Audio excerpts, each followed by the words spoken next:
میں پڑھوں کہ سجاد لہو رویا کب تھا؟ بابا جی مجھے حسین کی عزت کی قسم، کربلا میں کم ظلم نہیں ہوا، سجاد نے خون نہیں رویا۔ اکبر گھوڑے کی زین سے گرا، سجاد نے ضبط کیا۔ عباس فرات پہ سو گیا، سجاد نے ضبط کیا۔ اصغر کے گلے پہ تیر لگا، سجاد نے حوصلہ رکھا۔ حسین گھوڑے کی زین سے گر گیا، سجاد حوصلے میرا۔ پہلی بار ماں بغیر چادر کے نماز پڑھتے دیکھی، سجاد حوصلے میرا۔ سکینہ نے پہلی بار سجاد کو رخسار پہ تماچے کا نشان دکھا۔ سجاد رویا لیکن لہو نہیں رویا۔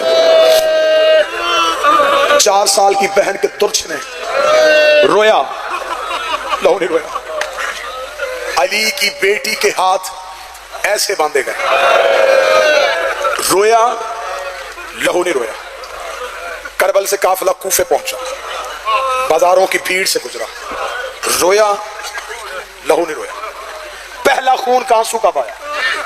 لہو رویا کب؟ حوصلے کے ساتھ اب سننا۔ جب بازار شام پہ، شام کے صدر دروازے کو بند کر کے علی کی بیٹیوں کو کھڑا کیا گیا، مولا سجاد کی کمر میں اونٹوں کی رسی تھی، گردن میں توق تھا، توق کے اندر لوہے کی برچیاں تھیں، ہاتھوں کے ساتھ ہتھ کڑیاں تھیں، یہ ہتھ کڑیاں ملعونوں کے ہاتھ میں تھی۔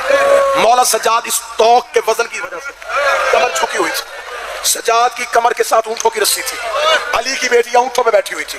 سجاد اب تک رویا ہے لیکن لہو نہیں رویا۔ شام کا دروازہ بند تھا، 15 اذانیں علی کی بیٹی نے سن لی۔ بی بی نے کہا سجاد ہم کیوں نہیں چل رہے؟ سجاد نے اپنی زنجیر ہلائی، جس ملعون کے ہاتھ میں زنجیر تھی۔ یہ کمینہ قریب آیا، سجاد نے کہا ہمیں کیوں کھڑا کیا ہوا ہے؟ اس کمینے نے جواب دیا برداشت کرنا۔ یہ دیکھ کے کہتا قیدی ابھی بدماش اکٹھے ہو رہے ہیں، حوصلہ رکھنا، حوصلہ رکھنا۔ میں نے ابھی جملہ نہیں پڑھا، ابھی بدماش اکٹھے ہو رہے ہیں، اس لیے شام کا دروازہ بند ہے۔ تھوڑی دیر کے بعد ڈھول کی تاپ تیز ہوئی، شام کا دروازہ کھلا۔ سجاد نے یوں سر اٹھا کے دیکھا، سامنے دیکھا 3000 بے غیرت ہاتھوں میں شراب کے جام لے کے شام کے صدر دروازے پہ کھڑا تھا۔ ابھی تک سجاد خون نہیں رویا۔ ایک بے غیرت نے آ کے ایک کاغذ کا ٹکڑا سجاد کے آگے کیا، سجاد نے تحریر پڑھی، سجاد کی آنکھ میں لہو کا پہلا قطرہ آیا۔ علی کی بیٹی نے سجاد کی آنکھ میں خون دیکھا، بی بی اونٹ پہ تڑپ گئی، سجاد تیری آنکھ میں خون کیوں آیا؟ رو کے دعا کر تیرے سجاد کو موت آ جائے، رو کے کہتی مرنے کا نام نہ لے، مجھے وجہ بتا، ماتمی برداشت کرنا۔ سجاد رو کے کتے نے لکھ کے بھیجا ہے اب تک زینب اونٹ پہ بیٹھ کے آئی ہے، اس بازار میں پیدل چلے گی۔ اوے تو کیسے پیدل جائے گی؟ اوے تو علی کی شریف بیٹی۔ حوصلہ حوصلہ حوصلہ حوصلہ، میری کوشش ہے میں پڑھ سکوں۔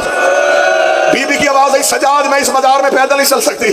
سجاد یہاں تو کمینوں کا رش بڑا زیادہ ہے۔ سجاد کی آواز آئی کمینے میری ماں پیدل نہیں چلے گی۔ ایک بے غیرت کے ہاتھ میں کوئی لوہے کی چیز تھی، اس نے سجاد کی پشت سے کمر سے کپڑا ہٹایا، اس نے ظلم کی پہلی تحریر لکھی۔ سکینہ پچھلے اونٹ سے گر گئی، قریب آ کے کہتی ہے میری پھپھی امیر باپ کی بیٹی ہے، میں کربلا کے غریب کی بیٹی ہوں، وہ پیدل چلے نہ چلے مجھے بتا کہاں چلنا ہے، میرے سجاد کو نہ مارنا۔ ادھر سکینہ نے لفظ کہا، حسین کے سر سے آواز آئی زینب اب راضی ہے، میری سکینہ پیدل جا رہی ہے، رکھ میرے سر پہ قرآن۔ کسی نے زینب کا اونٹ بٹھایا نہیں، علی کی بیٹی اونٹ سے ایسے گری جیسے گھوڑے سے آواز گرا تھا۔ بی بی نے پہلا قدم شام کے بازار میں رکھا، حسین کے سر کی طرف دیکھ کے کہتی اب